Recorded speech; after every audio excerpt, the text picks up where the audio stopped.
Hello and welcome back to the Brit Iron Fantasy Show, and also a big welcome to those of you listening to us on Spotify and Apple Podcasts, because of course, if you haven't heard the news, we are now on both of those platforms amongst a few others to name. But yeah, very excited to be on there, and you know, if that's more your thing and you've been listening to us on YouTube, then head over to those platforms and check us out. But today is week 3 in our fantasy show. And boy, it's a heater today. We're going to look over our sleeper, look over the waiver wire, and also maybe set our team for week 3. We might finally get a nice little win this week. It's been a rough start. Yeah. And we drafted so well. We were confident. We were confident going to week 1 and week 2. And we're confident again going to week 3. So I don't know if that means anything, but a bit nerve-wracking really. But one thing I would say, just looking at it off the bat, is that we have had the most points scored against us. Yeah. Which, you know, Take it as you will. Take it as you will. Yeah. It's, you know, there might have been close games. Who knows? But yeah. So we'll kick it off with the sleeper league. We'll take a dive into that, and then we'll finish off with another session of my guy, which is a weekly segment where we'll be looking at our guy for week 3. And of course, we have a points ranking system for each of us individually. We're going head to head, if you like, to see how we do come the end of the season. And if you couldn't tell by now, of course, joined by Matt and Samuel. How are we today? Doing good. How doing? Keep it moving. Let's get straight into this. There's so much to talk about with the waiver wire. I mean, such a wild weekend in terms of injuries that there is. This is probably one, since I've been kind of playing fantasy football, this is going to be one of the more exciting weekends for running backs on the waiver wire. I think this is a big fab weekend across probably every league. Yeah. Like, you're going to see a lot of, and I think I'm planning probably a chunk of ours as well. I think we need some. I'm looking at 3 guys that I think we should be picking up here. So let's jump straight in then. Bringing open the trending tab. We've got, obviously, CMC's down. Mike Davis looks like he's stepping up. Yep. Barkley's down. Looks like Devonta Freeman's going to be signing with the Giants. So between him and Dion Lewis, they'll be taking over that backfield. Jerick McKinnon probably coming in for Mostert and Coleman. Were those the big 3 for you, Sam, or what do you got there? So actually, my big 3... and the big 2 that I think I really want to throw fab at this week, first of all, is Devonta Freeman, just because he is going to be the starter for that Giants team going forwards. And I think this is a team that is going to want to try and establish the run. So he was going to get every opportunity possible in that offense to be the starting running back. And I know he is more of a between the tackles kind of runner, but he can catch out the backfield. And he's shown in previous years, he had his big year in 2016, which kind of transitioned into that big payday that he got in Atlanta. He does have the talent, he can do it, and he's coming in on a 1-year deal. This is an opportunity for him as well as the Giants. He can come in and prove that he's still a good back in the league. So he's got a lot to play for. Maybe another contract after this. The Giants want to establish a run, so I think he's going to get a lot of carries. So I'd be willing to chuck maybe 30 to 40% of our fab at him, because I think he is going to be a starter going forward. And then the next guy that I really want on this roster is Joshua Kelly. Now, he is a guy that, again, going forward, he is... If something happens to Eckler, Kelly becomes really, really, really, really valuable. But even with Eckler on the field, Kelly through 2 weeks has shown that they trust him. He's getting a lot of carries. He's producing. And I only see that workload going up from here. I can't see that it decreases. So I want Freeman. I want Kelly. And then in at number 3, I think Jerick McKinnon is a guy that I'd take a swing on 20% of the fab. And if we can pick him up as the 3rd guy, then yes, we've got all 3. But I want Kelly and I want Freeman. Any other names for you there, James? But I think that's the headlines, I think. Yeah, I was going to say obviously Mike Davis as well, worth mentioning. I don't know how long CMC is out for, but it's not the whole season, if I recall correctly. Looking like 3 to 4 weeks. Yeah, so you wouldn't... I asked, it's at least 3, and then we'll see after Yes, you wouldn't be spending all your fab on him, or anywhere near the amount of fab that Sam mentioned there for Devonta Freeman, but it's still worth looking for that sort of a short-term option. And as well, Devonta Freeman, yep, definitely long-term, but week 3, a bit nervous for him if you were looking to play him. So I would be hesitant week 3 putting him straight in. He's got to learn the playbook, and he's coming back from an off-season where he didn't play much, didn't practice for a team or anything like that. And you've seen that some people struggle when coming back from those. So I want to see him a bit first, before I do that. But there's one name that might be controversial, and when I saw it earlier today, I've been umming and ahhing about it, about bringing him up, and that's actually in the quarterback room for perhaps a 1 week plug and play, and that is Gardner Minshew. Yeah, this is a name I wanted to bring up, and Sam may not like this. Is he on our waivers? He's available on the waivers. Right. Okay, we pick him up and we play him this week, I think. Here's the question, though. We've already got 2 quarterbacks, it means we have to cut one. From what I've seen, I am actually... DJ, cut Daniel Jones over. Okay, good. You're happy with that? I thought, because I know he was your guy, he was pretty much the reason we picked him. But I still have a lot of faith in Daniel Jones, and I think that he can come good. However, from what we've seen, then I think Gardner Minshew going forward is the guy who's producing more. He's got the better matchup this week. I mean, I'd be happy starting Goff this week as well. I think Goff will be solid. But Gardner Minshew, out of those 3 guys, has got the biggest upside at this point. I think for me as well, I want to put some fab in on this. Not a massive amount, but just a bit, because I think if anyone else has seen him there, I don't think we're going to be the only ones going for him. Because he's currently around number 9 or 10 on the season at the QB position. Okay. So I think just, for me, I was thinking somewhere sort of in the 6 to 7. We've got 98 of the 100. Ooh. I was thinking somewhere in the 6 to 7, just to edge out people putting in those. I think we'd want to discuss what we want to spend on the running backs, because for Freeman, I think we should be looking at going as high as 40%, because he is going to be a starting running back for a team that was going to want to establish the run if they can, which means opportunity. And I think Joshua Kelly, because he's getting this number of carries, he could warrant up to 20%. So yeah, Joshua Kelly I'm more interested in. With Freeman, I am slightly concerned with Dion Lewis. He looked very good in that game. Dion Lewis is going to be the receiving guy. True, but he looked good and he filled the role. Freeman is going to be a bit rusty. It's going to take a little bit of time. Yeah. I'm not as... I know there's other names that I'm kind of looking to before maybe, and partly because I don't think the Giants are going to be good. I don't really want to have anything in that offense, personally, from what I've seen of it so far. I don't know if it's going to be a very productive fantasy offense, but obviously that's what we sort of got to work out sort of numbers-wise. That's why I think putting the full 40. I don't know about that on Freeman, but for Minshew, then we'll leave Minshew, do the running backs, then come back to him. Yeah. See what we got left. Right, so we'll wait for that one. So I guess probably the easiest way to do this to start off with is if we all say the one that we want the most. Which running back do we all want to pick up the most? Who's our top priority voting between the 3 of us? I think obviously Sam pretty clearly, mate. Freeman. No, my top priority is Kelly. My point we're on the is same page, then. I want Freeman, but I'm aware that to get Freeman is probably going to cost more fab than Kelly, because Freeman, yes, he's going to a worse team, and yes, he's going to an offense that isn't going to be as good. But there have been plenty of examples throughout the years where you can have a great fantasy player from a terrible team because it's the opportunity that's there. It's the fact that he is probably going to get a guaranteed 15 to 20 carries a game. And yes, he might not be good week 3 because he's coming in short week, blah, blah, blah, blah, blah. But I think this is a team that's going to want to give him the ball. I'm not so worried about Dion Lewis because I think Dion Lewis is going to be more of the receiving guy. So, I think that is why I would be happy to spend up to 40 on Freeman. I'm thinking, however, Kelly is the guy that I really want on this team, and I think to get hold of him, we'd probably be looking somewhere between 20 and 25.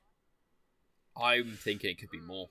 I think. Yeah, probably more, if not a touch more. But I'm not saying massively, but I'm saying maybe 30, low 30s is sort of where my head's at. I think 25 is a very obvious number. Trying to think that Kelly's the slightly under the radar guy compared to the big names with the injuries ahead of them.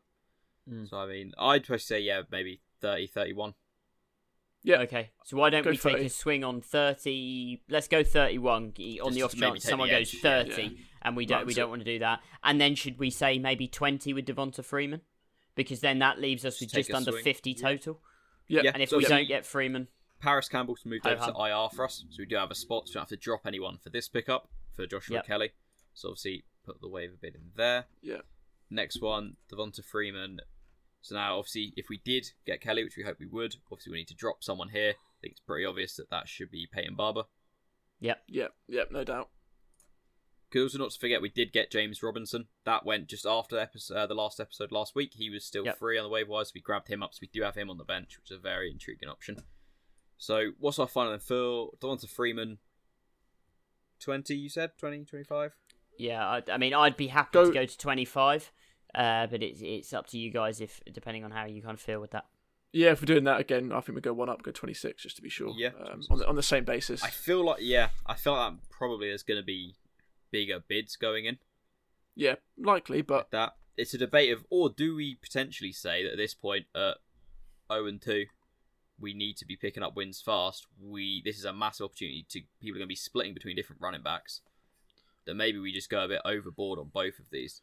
I think it's overboard. Make sure we get them. You can't. I would prefer to go overboard because at this point in the season, if you get 5 weeks in and you're 0-5 and there's no one on the waiver wire, like you're in trouble. This is an opportunity. I would rather look back and think, right, I had a crack then when I had the opportunity, rather than play it safe and then the opportunity never arises again. Yeah, because also, yes, there could be injuries and the opportunity to spring on a starting running back for an NFL team pops up again. Yeah. But if that doesn't happen, we would look back potentially with 60 fab left at the end of the season and go, well, we should have had the swing. So assuming we get Kelly, we would be left with 67.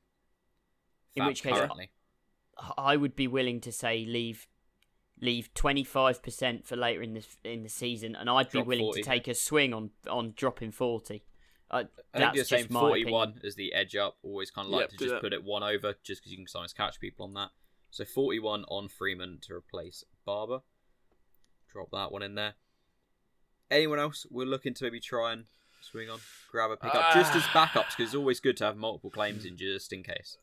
I like your pick of Minshew, but I don't necessarily like the idea of putting Fab into him purely because Minshew is a guy who is an upside guy, but I think we've got steady producing quarterbacks in Daniel Jones. I think will come good, and I think Jared Goff is going to be relatively stable this year. I don't think Minshew's a guy that is like is going to be a massive boom, if you know what I mean.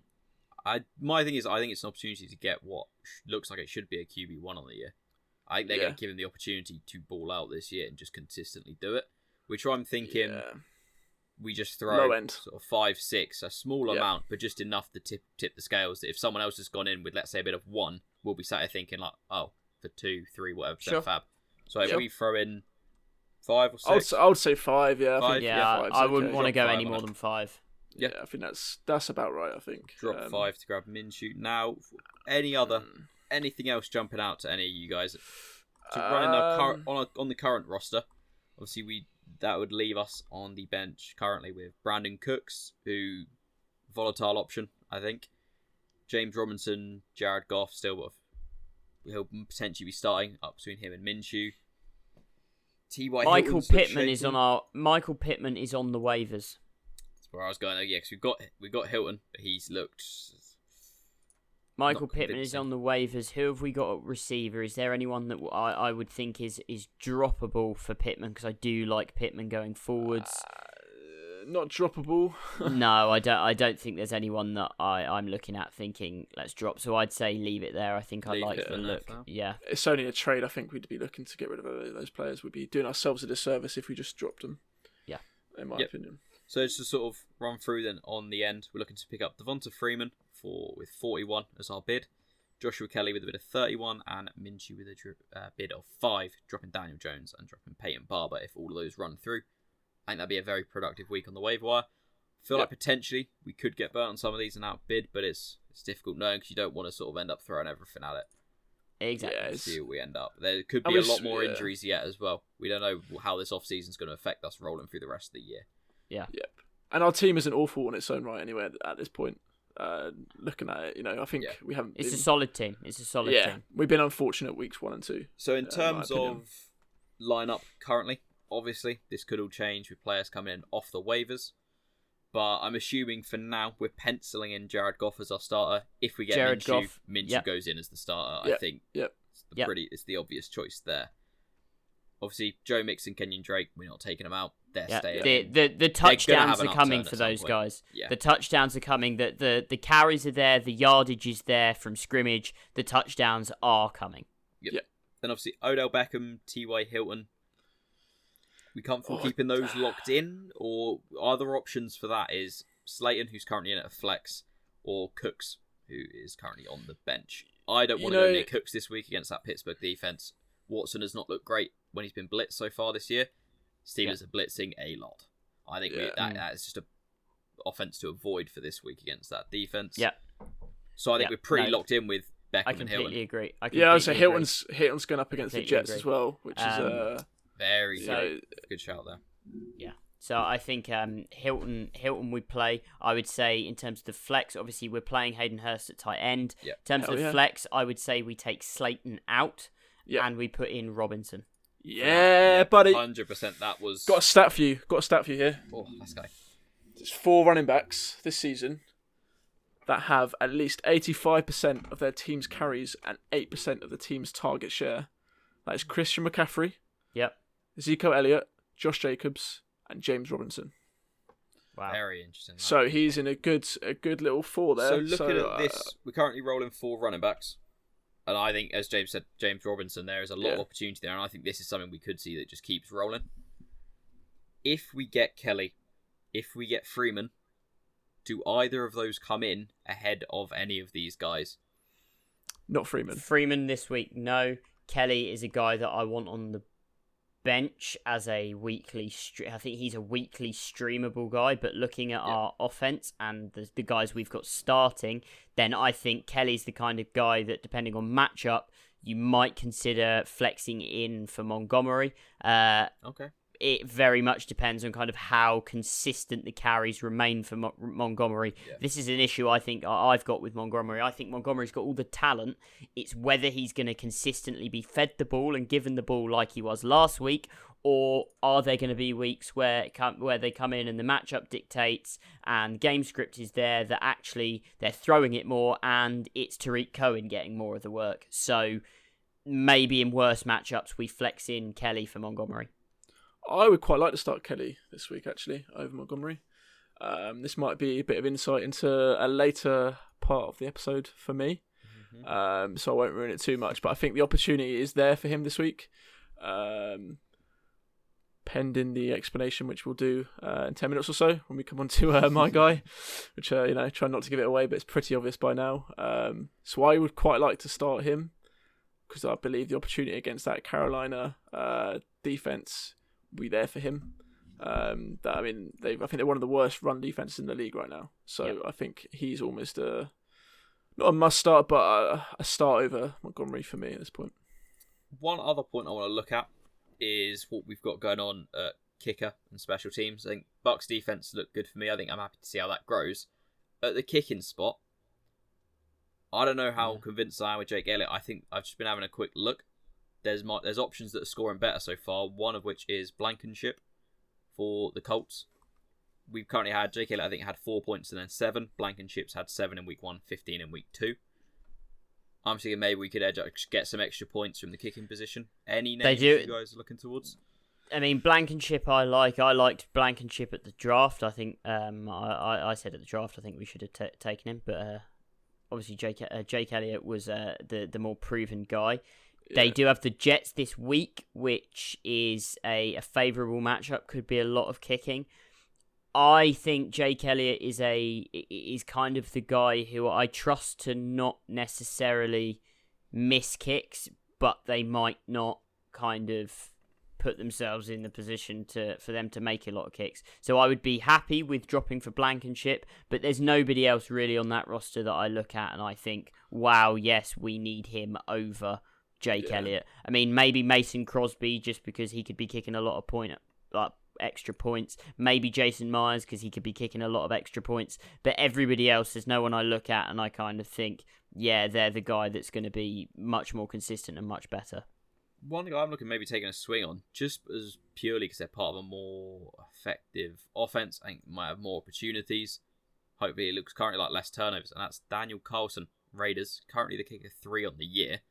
was perfect. It says it here in the news. He was perfect in the victory the other night against the Saints. 12 points both weeks. Made both his field goals, a couple from over 50 yards. I'm personally thinking, for what you get with it, if we can get some extra points out. I mean, potentially, it's a small sample size, what I would say. Obviously, yeah. For those two, it could be a swing and a miss, if you like, at any point for these guys. So, I mean, I'm not against it. If he's hit 4 and 4 in both games, which he has, then he's been 100% rate of kicking. But I believe Jake Elliott may have the same on the season as well. 3 or 4 currently. The thing I don't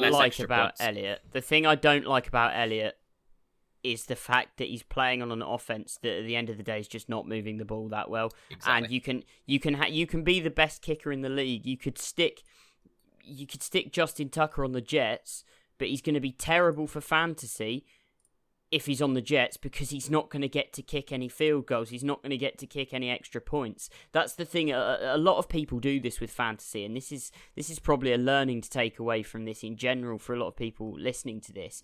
Is fantasy and how good a player is in reality are two completely different things. Some of the best players in the league are terrible for fantasy. You look at Austin Hooper at the moment with the Browns, and he's not that great for fantasy because he's not getting targets that much. But in terms of actually being a football player, his value to that team, what he's doing in the run game, is really valuable. But for fantasy, you don't care. Throw him in the bin. He's useless. For what I'm looking for out of a kicker isn't the best kicker. It's not the most accurate kicker. It's the same with running backs. I'm not after the best running back. I'm after the guy who's going to get the ball in an opportunity to score points on the most occasions. Yeah, which is I pretty think much what in I'm this gearing spot. my thought towards here. Yeah. Yeah, I'm not against it at all. So have we The swapped that value's over? definitely there. See Yeah. what we Yeah, got. yeah. Let's do it. Let's So get Carlson, aggressive. the Raiders, yeah, good with. And put all the fab, down Yep, on that. everything, Yep, full nice. 98%. Nice. Win the league. Running this one with no fab on it, I think. Yeah, of course. Obviously. Just to clear that up for anyone listening who isn't seeing me put that through, if you're on Spotify or anything, yeah, we're not putting any fab behind that. But yeah, so currently, depending on what happens with waivers, our lineup pretty much locked in. Goff starting at quarterback, unless we get Minshew. Mixon and Kenyon Drake, the starting running backs. Odell Beckham, T.Y. Hilton, starting receivers. Hayden Hurst starting at tight end.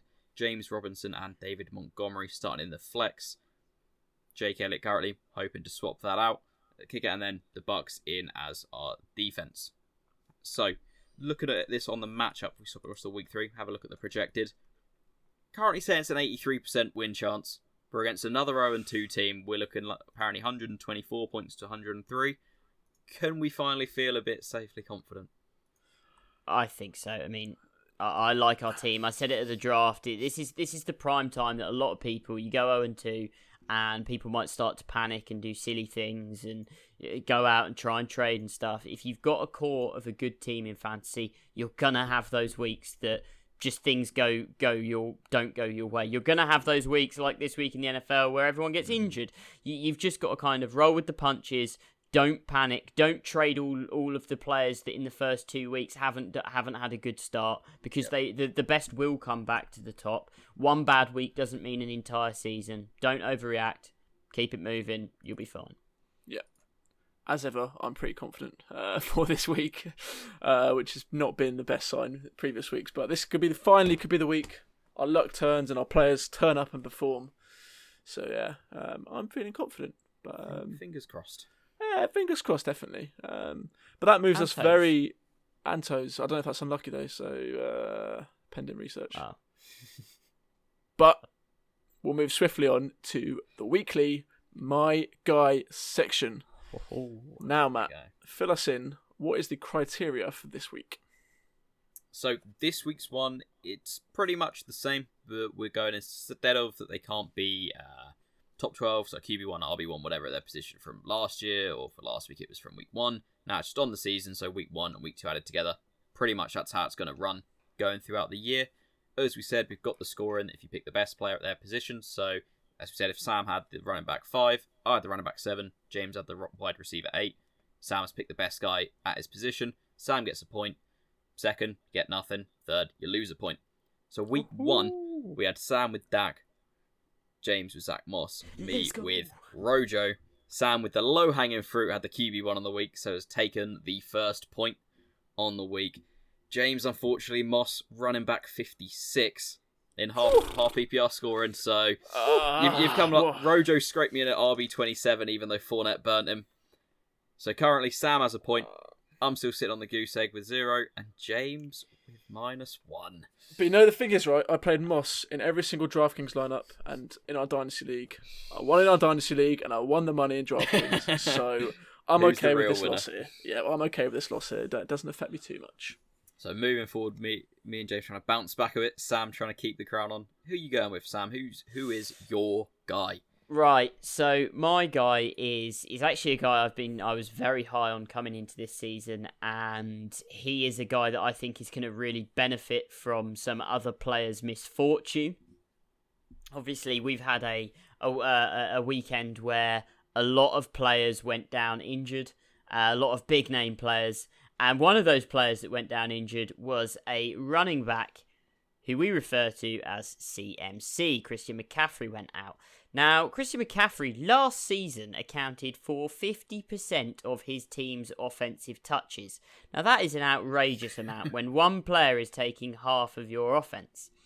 So with that gone, that means half of the touches on a per game basis are freed up. That's more touches for everyone in that offense. So I think, given the matchup that the Panthers have got this week, given the extra targets available, I think DJ Moore is going to come in. He's going to have his biggest game of the season so far. I believe he's currently sat at the wide receiver 24 on the season, so he's just about scraping into that wide receiver 2 kind of spot. I believe this is the week the touchdowns come, this is the week the yards come, and I think we're looking at a top 12 wide receiver on the week.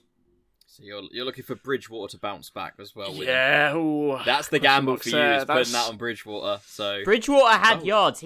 Bridgewater, I believe, is 5th in the league for passing yards on the season. I know everyone said that he won't push it down the field, and I was a big guy saying like Bridgewater's not a guy who pushes it down the field. But because of this defense, he's going to have to push the ball down the field. And without McCaffrey, that's a whole hell more targets that are going to be freed up for DJ Moore. So look for DJ Moore to have a big week this week. I like it. Exciting pick there. But James, who is your guy? Well, I think it's no secret now, based on the waiver wire chat we had a few minutes ago. Of course, Joshua Kelly is my guy for this week. You know, he was number 21 so far in the season, half-point PPR. He's averaging about 12.2 points per game, so that's obviously 24.4-ish points on the year. So he's shown that he can do it. You know, 2-star recruit out of high school, 4th-round pick. But this week, he's going up against the worst run defense in the league. They allowed a lot of points to running backs in week 1 and 2. Week 1, they allowed 33 points to Josh Jacobs, another guy I'm quite high on. Mm-hmm. And in week 2, Fournette scored 25 points, and Ronald Jones also scored 9.7 points. So this Carolina team is there for the taking when we come to the running game. Now, of course, Austin Eckler is also there in that room, but I don't see this as like a Eckler's way ahead of Kelly any way, shape or form. It's more of like a 1A, 1B situation, which has been thrown around quite a bit for these guys. And you know, they had 35 carries each through 2 games. But interestingly enough, Kelly's had 8 red zone carries this season compared to Eckler's 4. So there is also some value in the red zone for Kelly, which I quite like, and I think he's taken over that Melvin Gordon role. Yeah. Well, this was my next point actually, because Kelly has totaled 23 carries in week 2, which is something that Melvin Gordon never did in his last 2 years with the Chargers. Wow. So Kelly is very quickly becoming in that Melvin Gordon role, like you say there, Sam. So that's why I believe that Kelly this week is almost a must-start in most fantasy leagues. Whoa, I like that pick. Similar to Sam, I'm looking to capitalise on the injuries that unfortunately happened in the past week. But I'm looking to the 49ers and to that backfield, and I'm going for Jerick McKinnon. Currently the RB19, even with Mostert about breaking off some massive touchdowns. He's going up against the Giants, who just don't look like they really have a defense. We're the best defense in the league. We're the best. You know? Burned by Montgomery in week 2. So I think here, with especially Coleman out as well, there's pretty much a clear route to him to some great fantasy value. He is electric, he is rapid, and I could see him breaking off some big scores and bringing me home the point this week. Does the field concern you for him this week? Obviously, 49ers played on that field last week, got a lot of injuries. You never know what might happen. I mean, yeah, you never know. But he made it through on that field. True. He got through it, yeah. and he looked good on it. So I'm hoping he keeps that moving, keeps that rolling. Brings me home the point for this week. Yep, I like that pick. I like both those picks. But of course, I like mine more, as I did last week. I preferred mine more last week. I prefer mine more this week. So I look forward to getting the point on the week and moving on to week 4, as we go. But yeah, we'll see. We'll see what happens, definitely. But unless you boys have any other points to raise around the fancy football side of things, I believe that is all we've got time for. So, of course, be sure to head over to YouTube, go like, comment and subscribe. Also, check us out on Twitter and Instagram. We're at the Brit Iron. And for those of you who maybe forgot what we mentioned at the start of the episode, we're on Spotify and Apple Podcasts. So maybe drop a review if you like what you hear. I mean, yeah, drop the 5 stars. 5 stars. Give us a review. All that stuff helps us grow the pod. Helps us grow a little NFL community. Obviously, there's a lot of other kind of fan pages and podcasts out there. So let's all work together and just have a good time during the season. Have a good time. A wholesome I like that ending to the week How 3 we fantasy doing? show. Keep it moving. Nice. But for now, thank you for listening, and we'll see you next time. See ya.